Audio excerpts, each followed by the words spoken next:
Hey, it's Nina Beams. How are my little beamers doing? Shall we begin by taking a couple of deep breaths? I think we shall. Let's get grounded a little bit before we just start taking off out of here, okay? All right.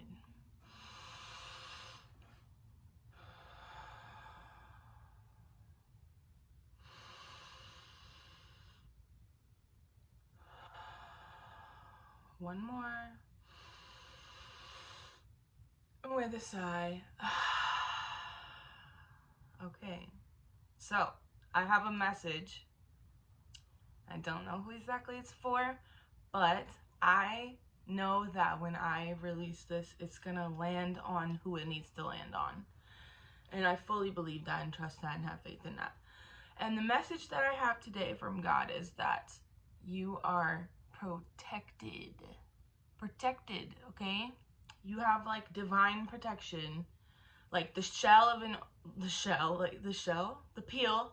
of an orange is protecting all of those soft, juicy, sweet pieces that you eat. You are protected like that, okay? The shell of a nut, protecting the vital energy that's within. Protected, okay? Like a force field of love around you. Like literally you're like in a bubble like Jigglypuff and you are protected. And that's pretty much what it is. And if you are hearing this, you're probably somebody who can get fearful sometimes and doubtful, I guess. You'll have moments where you're like fierce and you're like, oh yeah, nothing can touch me. But then you'll have moments where you're like, what if something touches me? Like, what if something goes wrong? Like, what if I'm vulnerable in this way that I didn't know? Or like, what if I'm open to this other energy that I didn't expect? Or, you know, anything like that.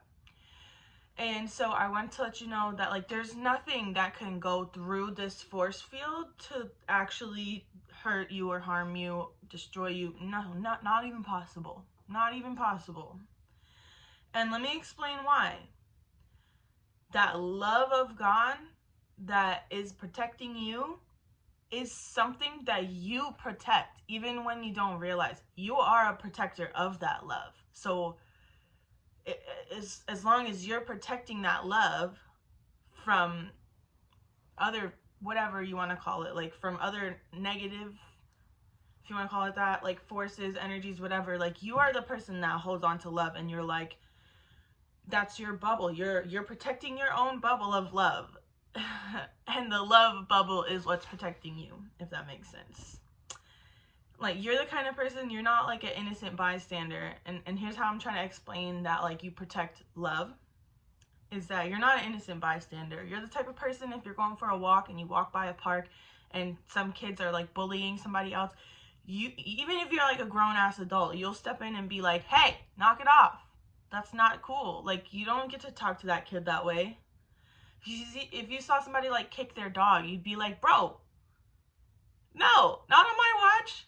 You're the type of person to help like an old lady cross the street, like, and you don't do it because you like expect anything back. You just see it as like, oh my gosh, like these are my people around me that I need to, like, I'm their people and they're my people and we all need to help each other type of energy. So I see you as somebody who is fearful at times, but also fearless. I don't know how that's possible. I haven't worked that out myself yet because I am also like that sometimes. But I wanted to share something with you for those who have felt like victimized at all at any point in life, but always seem to kind of turn it around, alchemize it into something better, more positive, whatever. I wanted to share something with you that I drew in high school. So that's like a decade ago, or it might have even been more than that. It's probably looking at like 11, 12 years, maybe 12 years ago, probably.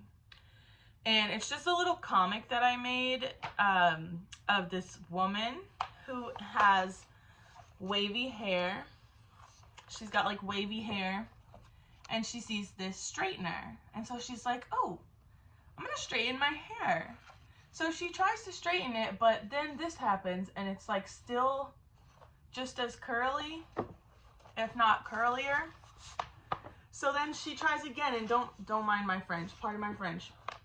I was a potty mouth, still kind of am, so I'm working on it. But so she's straightening it more and is like, what the heck is going on? Why is my hair getting curlier? Like, this straightener is not working the way that it's supposed to be working. And then she ends up with this. She looks sad, she's crying, her hair is not straight. If anything, it's almost like it's even curlier than it ever was, and yet the curls themselves are like straight columns up and down. And this is the effect of the reversed straightener. And it's a funny little comic and everything like that, but it's also really profound. Like, even all this time later, I always think of it randomly, and I'm like starting to actually put more meaning behind it, I think, than I ever meant. At the time, it was just meant to be funny. Like, she's trying to straighten her hair and it's getting curlier. Hilarious, right? But now, like, just recently, I've been thinking about it a lot, and thinking about how it's kind of like, if I were to erase her tears, let's just change the situation a little bit. Let's say she's at a hair salon with like a hairstylist who's trying to straighten her hair. And she doesn't want her hair straight. Let's just say it's like that, okay? So the hairstylist is trying to straighten her hair, and she's like, I don't want to have straight hair. My hair's curly. I don't know what you're talking about.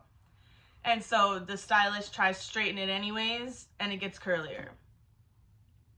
Tries to straighten it again, it gets curlier, curlier, curlier.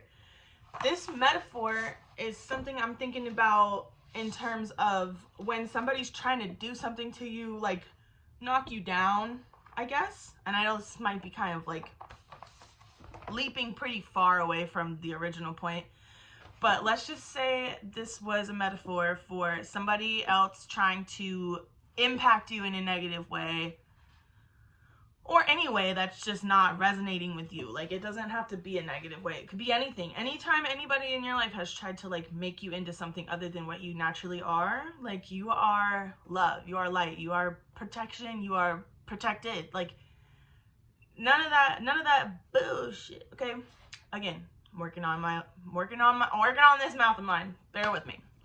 So, what was I saying? So, somebody's trying to impose on you, and they're trying to tell you who you are, right? And sometimes you believe it. Like, sometimes you start doubting your own self, and you're like, maybe they're right. Like, me personally, I'm just now realizing, as like almost, like, I'm almost 29, and I'm just now realizing all the times in my life where I've like shoved my own inner wisdom and intuition down, way down, and been like really trying to absorb the things people were trying to teach me. Like, even though now I'm like, no. Like, things about like money, things about, what else could this be about? Things about careers, things about life in general, things about how to clean your house, things about how to raise your child. I got so much bad advice about how to deal with my child when she was small that, like, I just can't even go down that road right now. But because I was really young when I had my daughter, but that's besides the point. So, like, people try to like impose their own way onto you, which was imposed onto them, first of all, by somebody else. But the point is that you are not susceptible to their way being imposed on you. Your own way just solidifies even more. And even though it might seem like a negative thing, like she's crying, she's like, I don't understand why this is happening, why it's not working. But the thing is, let's just say the hair is resilience. Okay, let's say her hair represents resilience. Somebody else is trying to straighten out your resilience. They're saying, no, I don't like the way, I don't like all the texture, I don't like all of the bounce, I don't like all of the whatever, the springiness. Like, I don't like how like alive it is. I don't like how resilient you are. Let me try to straighten it out. But it gets curlier. I heard somebody else on here, I don't remember her name off the top of my head, but she says this thing like, my shadows make diamonds. And it's like to say that those parts of yourself that are so dark and like so like traumatized, whatever, there's diamonds in there waiting to be accessed. And so these are your diamonds. Whatever, however you want to, that's the beauty of metaphors. You can make this into about whatever you want. If this means something totally different to you, by all means, apply it however you want to apply it. But for me, it just makes me think of all the times anybody's ever tried to tell me who I am, or to tell me who I'm not, or tell me how I'm allowed to be, what I'm allowed to do, like tell me what I'm worthy of or what I'm not worthy of. Like, that little diamond inside of me is like getting bigger and shinier when they do this. Even if I have to go through this period of darkness for a while before I kind of like re-emerge, like the phoenix rising out of the ashes, you know? And I know people say, like, some people might say that like they're thankful for their struggles in life, and other people might say like, oh my gosh, that's so messed up, you're just saying that. That's just a coping mechanism for you to even just say that. But you know what? The whole point of this now is saying that's fine if that's what you think. Be fine with what other people think, but don't let go of what you know, okay? You have inner wisdom that was built into your structure by the Creator, okay? So that's what I leave you with. Don't let somebody try to straighten you out. Be curly. And that's all, folks. Take care. Have a great day.